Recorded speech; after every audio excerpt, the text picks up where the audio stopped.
Muy buenos días, amados hermanos. Qué alegría que podamos estar en esta mañana juntos para seguir abriendo la palabra de Dios y seguir aprendiendo de ella, ¿no? Y que Dios alimente nuestro corazón, nuestra alma, nuestro espíritu y así de esa manera avanzar a la estatura de aquel varón perfecto. Estamos haciendo nuestro devocional en el libro de Josué. Hoy nos toca el capítulo 3, desde el versículo 1 hasta el versículo 17, es decir, todo el capítulo. Este es un momento interesante en el pueblo de Israel, ya que en este tiempo ellos tenían que tomar una decisión de fe, avanzar hacia la tierra prometida, pero para llegar allá ellos tenían un tremendo obstáculo natural. Era el río Jordán, había que atravesarlo. El río Jordán en ese tiempo no era como ahora. Usted puede ver algunas fotos actuales del río Jordán y es un pequeño riachuelo, pero claro, a lo largo de los años y a lo largo de su trayectoria, la trayectoria del río, se ha venido desviando su cauce para poder regar sectores desiertos y por eso es que tienen ahora terrenos muy fértiles gracias al agua que han obtenido del río Jordán. Entonces, por esa razón, hoy podemos ver el río Jordán como entramos como pequeños riachuelos. Sin embargo, en esta época en la que Josué tuvo que guiar al pueblo de Dios hacia la tierra prometida, era un río enorme, muy caudaloso y sobre todo esta época en especial era un obstáculo mucho más grande, ya que en esta época el río Jordán se desbordaba. Así es que era imposible, no había manera humana de lograrlo. Sin embargo, acá vemos que esto fue una decisión de fe, no fue una cuestión de estrategia humana, de estrategia militar, no fue una estrategia de ingeniería, ni nada por el estilo. Esto fue un paso de fe. Y es que los hombres de Dios, para avanzar en la dirección que Dios les está marcando, tienen que crecer en fe, tienen que desarrollar en fe. Y acá, en el caso de Josué, vemos algunas características de este tipo de fe que tuvo Josué. Una fe que es la fe bíblica, que es la fe que Dios espera que nosotros tengamos. En el versículo 1, vemos qué implica esta fe. Acompáñeme conmigo a la lectura del versículo 1, capítulo 3. Dice de la siguiente manera: Josué se levantó de mañana, y él y todos los hijos de Israel partieron de Sittim y vinieron hasta el Jordán y reposaron allí antes de pasarlo. ¿Qué implica la fe? Bueno, la fe implica diligencia. Por eso allí en el texto dice que Josué se levantó muy de mañana. O sea, no había, como dice la Escritura, en lo que requiere diligencia, ser perezosos. No había tiempo que perder, no había tiempo para estar pensando si lo hago o no lo hago. Claramente Dios me está marcando esto y cueste lo que cueste lo tengo que hacer. La fe implica diligencia. No es dejarlo para después, no es dejarlo para un momento a ver si me animo o si más adelante estoy más cómodo. No, la fe implica diligencia.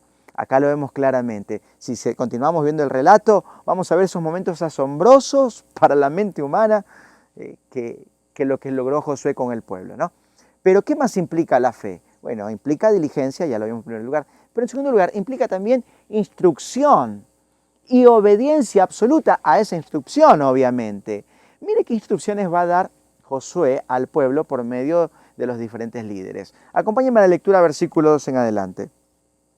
Y después de 3 días los oficiales recorrieron el campamento y mandaron al pueblo diciendo: cuando veáis el arca del pacto de Jehová vuestro Dios y los levitas, sacerdotes que la llevan, vosotros saldréis de vuestro lugar y marcharéis en pos de ella, a fin de que paséis el camino por donde habéis de ir, por cuanto vosotros no habéis pasado antes de ahora por este camino. Pero entre vosotros y ella haya distancia como de 2000 codos, no os acercaréis a ella. ¿Ok? ¿Se dio cuenta? ¿Qué implica la fe? La fe no implica que hago las cosas porque sí, como a mí se me ocurre. No, la fe implica instrucción y evidentemente una sujeción absoluta a esa instrucción. No es a mi parecer, no es a mi manera, no es si tengo ganas, no es hasta cierto punto. Se requiere una obediencia absoluta a esa instrucción que Dios nos está dando. Eso es lo que implica este tipo de fe, esta fe que logra cosas maravillosas para Dios. Pero bueno, eso es lo que Dios quiere, ¿no? Entonces, la fe implica diligencia, la fe implica instrucción, pero también esa obediencia absoluta a esa instrucción. Pero algo más que me llama la atención en este pasaje, y es que la fe implica santidad. Miren lo que dice el versículo 5. Y Josué dijo al pueblo: santificaos, porque Jehová hará mañana maravillas entre vosotros. ¿Se da cuenta? Josué va a decirle al pueblo, santificaos. Ahora él tenía la seguridad de que Jehová iba a hacer maravillas, pero hay un requisito. Y ese requisito es la fe. Sin fe no hay victoria. Sin fe no hay triunfo. Sin fe jamás se va a obtener aquello que Dios tiene para la vida de cada uno de sus hijos. Se requiere santidad. Santidad. Santificaos fue la orden de Dios al pueblo. Santificaos. Antes de dar un paso en la dirección que Dios le esté marcando, usted y yo, debemos revisar hacia nuestro corazón, hacia nuestro interior y ver si necesitamos en algún aspecto de nuestra vida renunciar a algún tipo de pecado, confesarlo a Dios y procurar entonces la santidad, si decimos que tenemos fe. ¿Se da cuenta? Entonces, no es simplemente porque una persona que dice que tiene fe es porque ya tiene fe, no.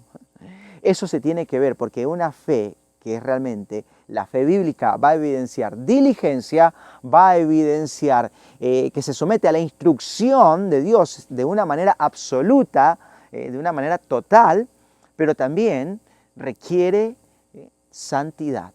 La fe demanda santidad. No hay otra manera de alcanzar las cosas que Dios tiene para cada uno de sus hijos, si no hay esa santidad. La fe que dice ser bíblica, la fe que dice tener, tiene que haber allí santidad en la vida de esa persona. Y también algo hermoso, algo lindo que vemos, es que este tipo de fe tiene su recompensa. Allí en el versículo 7, podríamos leer todo el capítulo y vamos a ver la recompensa, pero me gustaría centrarme solo en el versículo 7 y después al final también el versículo 17. Miren lo que dice allí. Entonces Jehová dijo a Josué, desde este día comenzaré a engrandecerte delante de los ojos de todo Israel, para que entiendan que como estuve con Moisés, así estaré contigo. Desde este día te engrandeceré. Comencé a engrandecerte, le dice Dios a Josué. Qué maravilloso, ¿eh? Que Dios honra a los que le honran. Eso dice la palabra de Dios. Y Dios va a honrar a Josué, porque había visto que Josué era este tipo de hombre que iba a desarrollar una fe que iba a ser agradable a Dios. No como esa fe que también está ahí en Santiago, no esa fe que es muerta en sí misma. Esta iba a ser una fe que realmente agradaba a Dios. Y entonces allí Dios le va a decir a Josué, Josué, desde este día en adelante te voy a engrandecer. Ahí está la recompensa. Pero no solamente es esto, de que Dios honra a los que le honran, sino que también, por ejemplo, en el versículo 17 vemos algo hermoso.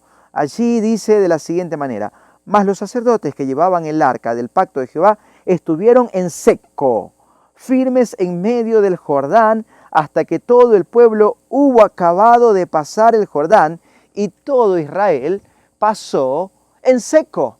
Una vez más se hace énfasis en este milagro. El pueblo de Israel va a pasar el río Jordán y no va a cruzar allí ese trayecto por el barro. Porque claro, si sacamos agua de un charco y sacamos todo el agua que podemos, siempre va a quedar barro. Y allí el río, Dios lo va a secar y va a caminar el pueblo en seco, dice la Escritura. Y hace énfasis, en seco. Y el pueblo va a cruzar al otro lado. Y ahí está la recompensa de este tipo de fe. Ve el milagro, disfruta del milagro, es protagonista en el milagro que Dios está haciendo. Mi amado hermano, este es el tipo de fe que Dios el día de hoy nos está desafiando a usted y a mí para que desarrollemos. Yo espero que la palabra de Dios allí en este ejemplo de la vida de Josué y con el pueblo de Israel, siendo protagonista de este milagro, nos ayude a nosotros a desarrollar este tipo de fe. Ok, mi amado hermano, le envío un fuerte abrazo, Dios me lo bendiga. El desafío de hoy es, a veces es necesario quemar puentes para no permitirnos volver al pasado. ¿Qué acción necesitas tomar en tu vida para no desear volver a las cosas del pasado? Recuerda responder la pregunta del día de hoy.